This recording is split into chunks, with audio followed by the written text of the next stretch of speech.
ಅಲ್ಲ, ಖಂಡಿತವಾಗಿ ನೋಡ್ರಿ, ನಾವು ಎಲ್ಲರೂ ಕೂಡ ಮುಂದಿನ ದಿನಗಳಲ್ಲಿ ನಮ್ಮ ರಾಜ್ಯಾಧ್ಯಕ್ಷರ ವಿಜೇಂದ್ರ ನೇತೃತ್ವದಲ್ಲಿ ಪಾರ್ಟಿ ಸಂಘಟನೆ ಮಾಡಬೇಕಾಗಿದೆ.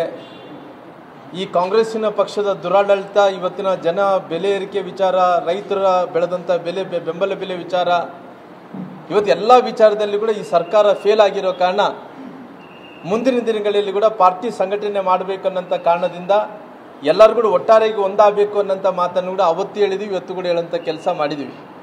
ಹಂಗಾಗಿ ಪುನಃ ಅವಕಾಶ ಬಂದಂಥ ಟೈಮಲ್ಲಿ ಏನು ಇವತ್ತು ಬಸವನಗೌಡ ಪಾಟೀಲ್ ಯತ್ನಾಳ್ ವಿಚಾರ ಬಂದಂಥ ಟೈಮಲ್ಲಿ ಕೂಡ ನಮ್ಮ ಅಧ್ಯಕ್ಷರು ಕೂಡ ಇವತ್ತು ಕೇಂದ್ರದ ನಾಯಕರು ಏನು ತೀರ್ಮಾನವನ್ನು ತೊಗೊಂಡಿದ್ದಾರೋ ಆ ತೀರ್ಮಾನ ವಿಚಾರದಲ್ಲಿ ನಾವು ಯಾರು ಕೂಡ ಏನು ಮಾತಾಡೋಕ್ಕೆ ಹೋಗಲ್ಲ. ಆದರೆ ಮುಂದಿನ ದಿನಗಳಲ್ಲಿ ಕೂಡ ಪಾರ್ಟಿ ಸಂಘಟನೆ ವಿಚಾರ ಬಂದಂಥ ಟೈಮಲ್ಲಿ ಕೂಡ ಏನು ಇವತ್ತು ಪಾರ್ಟಿ ಇನ್ನು ಮುಂದಕ್ಕೆ ಏನು ಮಾಡಬೇಕನ್ನೋಂಥ ವಿಚಾರವನ್ನು ಬಂದಂಥ ಟೈಮಲ್ಲಿ ಕೂಡ ಬಸವನಗೌಡ ಪಾಟೀಲ್ ಯತ್ನಾಳ್ ವಿಚಾರದಲ್ಲಿ ಕೂಡ ಪಾರ್ಟಿ ನನ್ನ ಬಿಸ್ನೆಸ್ಗೆ GST ನೋಟಿಸ್ ಬಂದಿದೆ, ಏನ್ ಮಾಡ್ಬೇಕು ಅಂತ ಗೊತ್ತಾಗ್ತಿಲ್ಲ. ಇಮಿಡಿಯೇಟ್ಲಿ ಒಬ್ಬ GST ಎಕ್ಸ್ಪರ್ಟ್ ಹತ್ರ ಮಾತಾಡು. ಎಲ್ಲಿ ಹುಡುಕೋದು? ಬಾಸ್ವಾಲಾ. Be the boss. ಒಂದು ಒಳ್ಳೆ ನಿರ್ಧಾರವನ್ನು ಕೂಡ ತಗೊಳ್ಳೋಂಥ ಕೆಲಸ ಪಾರ್ಟಿ ಮಾಡುತ್ತೆ.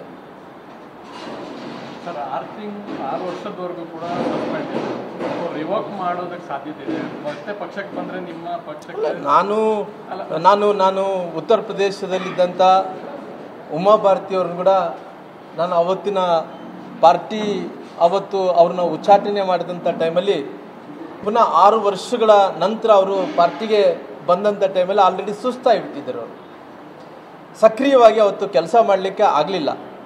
ನಾನು ಮುಂಚೆಯಿಂದ ಕೂಡ ಪಾರ್ಟಿ ವಿಚಾರ ಬಂದಂಥ ಟೈಮಲ್ಲಿ ಇವತ್ತು 6 ವರ್ಷಗಳ ಕಾಲ ಬಸವನಗೌಡ ಪಾಟೀಲ್ ಅವ್ರನ್ನ ಏನು ಪಕ್ಷ ಉಚ್ಚಾಟನೆ ಮಾಡಿದೆನೋ ಇನ್ನು ಮುಂದಕ್ಕೆ ಆ ರೀತಿ ಆಗಲಾರ್ದಂತೆ ಪಾರ್ಟಿ ಒಳ್ಳೆ ತೀರ್ಮಾನವನ್ನು ತಗೊಂಡಂಥ ಕೆಲಸ ಮಾಡ್ತದೆ.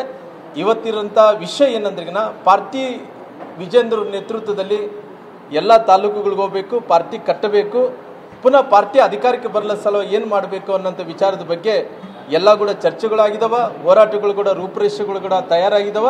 ಮುಂದಿನ ದಿನಗಳಲ್ಲಿ ಜನಜಾಗೃತಿ ಯಾತ್ರವನ್ನು ಮಾಡುವಂಥ ಕೆಲಸ ಪಾರ್ಟಿ ಮಾಡುತ್ತೆ.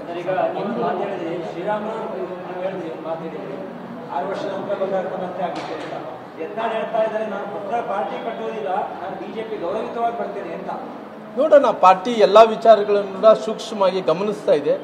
ಪಾರ್ಟಿ ಸೂಕ್ತ ಟೈಮಲ್ಲಿ ಸೂಕ್ತ ನಿರ್ಧಾರವನ್ನು ತಗೊಂಡಂಥ ಕೆಲಸ ಪಾರ್ಟಿ ಮಾಡುತ್ತೆ.